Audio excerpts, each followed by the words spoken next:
Hello, hey, Joe Williams here again, and this was a back in 2001, about 2003. I was attempting to go to medical school, and I got into this program called the Special Sciences Program at the University of Pennsylvania. I didn't do very well, but I did. I got this job in a great neurology lab with yeah, really some of the greatest neurologists in the world. Trying to think of the guy's name. The primary investigator was David something. Wait a minute, David. I'm gonna look it up for a second. Hold on a second. I think he's since gone.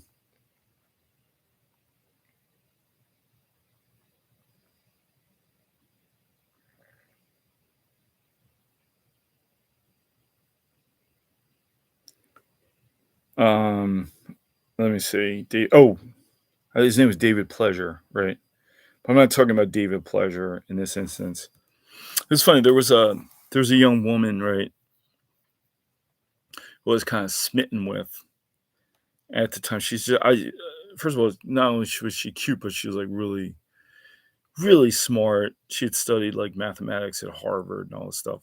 She was working in the lab, and the truth of the matter is, I applied to a couple hundred laboratories to find a job, and this guy was one of the I think he was the one of two maybe who actually responded. Dr. David Pleasure. He seemed like a very nice man. I had no idea. I had no idea that she worked in this laboratory. None whatsoever.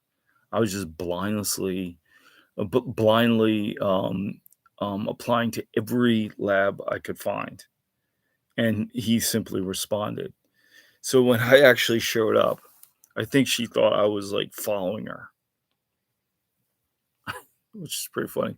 But how do you explain like, no, I'm not following you? But anyway, everything was going pretty good.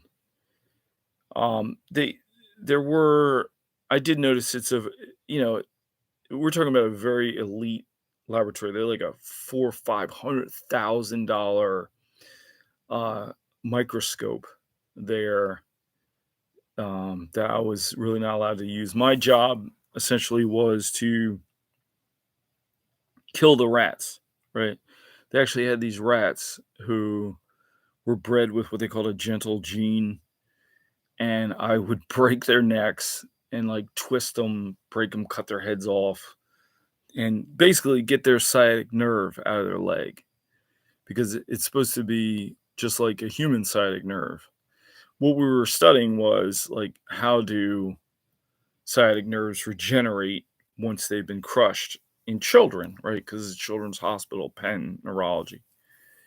So there was a guy who was sort of I didn't really interact with David Pleasure much at all, but there was a guy named Peter who was my actual sort of supervisor, and I wasn't doing a great job in terms of because I was supposed to cut the sciatic nerve out and put them on the petri dish, and I wasn't doing it right or something. And I also had another job where I was working in an AIDS lab where you had to separate the AIDS virus, and you needed like 99% precision or something like that. And yeah, I wasn't too great in either one of them. So he started to just give me busy work. Like he would say, "Oh, why don't you go look up some articles and bring them back?" So I was like, "Okay, so this is obviously not working out so great."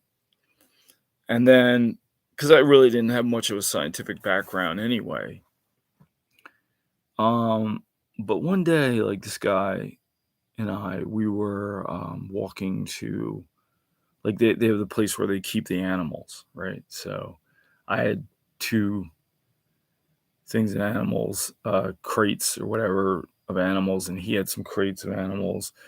And he said to me, "Would you, go into my pocket and take out my key so that I can swipe it on the door and we can go into the to animal, I forgot what they called it, storage or something. Anyway, so I did. I'm not thinking. I like it's so interesting because I wasn't thinking of anything. I wasn't thinking of any, I certainly wasn't thinking of politics. I wasn't thinking about racism. I wasn't thinking about anything. Just the animals and what we were doing. And he says, "Bet that's not the first time a black man's had his hands in a white man's pocket." And I thought, what? It's just apropos of nothing, right? He just said makes that comment.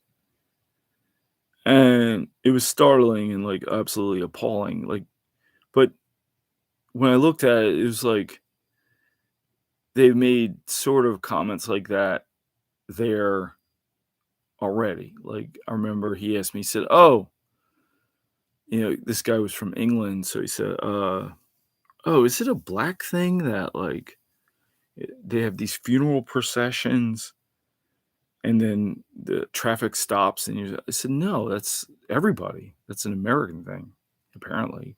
I guess they don't do that in England." And then I remember this one young woman was making some kind of derogatory comment about I don't know if they were Jamaican people working at the parking as parking attendants or something. She was kind of talking about his voice, their accents, or something like that. And I was like, okay, so that's what's going on here. And I responded to him. I said, well, uh, after he said, like, oh, it's not the first time a black man's had his hands in a white man's pocket. I said, you're from England, where the sun never sets, right? Because the British Empire has pretty much robbed the entire planet. So then he said, "Oh, whoa, whoa, whoa, whoa! No, wait a minute! Don't get upset. What are you getting upset for?" As if I introduced racism. I introduced racism. I had a lot of experiences at PCOM that were very much like this. I've had a lot of experiences like this everywhere, but especially at PCOM. At Penn, it wasn't so bad. Like, it's interesting. My mother's first husband, he was a physician. He got his undergraduate degree from the University of Pennsylvania, and he told my sister Pat that one time he walked into a classroom and the professor said, "I smell a nigger in the woodpile." And he said nothing. The other students just laughed. And my sister was upset and said, "Why didn't you stand up for yourself? Why didn't you fight?" And he said, I just wanted to be a doctor." So, he knew that he had to simply go along to get along. If he wanted to advance, you better keep his mouth shut. So that's what you have to put up with, apparently. I mean, I don't even really know what the recourse is. I'm going, you know, like I just went to visit Paul Robeson's house. Now that man went through some serious racism at Rutgers University. He had his shoulder dislocated, his nose broken. Some guy making a nasty comment, ignorant comment. You know, I should have just pushed through, but it really bothered me. Why does anybody have to tolerate anything like that ever? And that makes me not want to be in that environment. Why would I want to continue working in a lab if I got to deal with somebody like him every day? But I want to talk more about experiences I've had with racism, like with the Temple University junior varsity rowing team, with a girlfriend I went out with, in my work, the racism I experienced.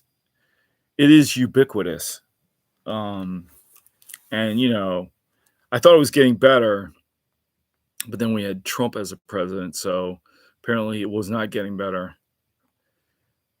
Um, but I hope that people are able to see these videos, and I'm going to try to figure out how to become more engaging in them. Thank you.